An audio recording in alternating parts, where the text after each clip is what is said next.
আমাদের starting line কোনটার না, এটা লাইন তো দেখি আগে দৌড়াচ্ছে, বুঝবো কি করে কতদূর দৌড়াতে হবে। এটাই হয়, আমি একটু তেজ ফেস দেখি, কথা কথা বন্ধ করি, তারপরে ওই ঠিক বাড়িতে বাবাইদা কিন্তু যাবে, জানি আমি।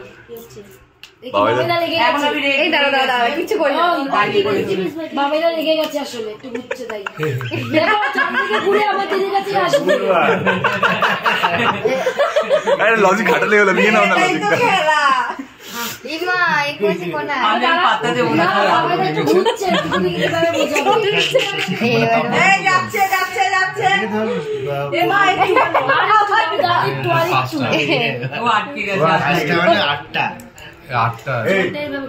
তুই না যেতে পারবি না, তুই এই করে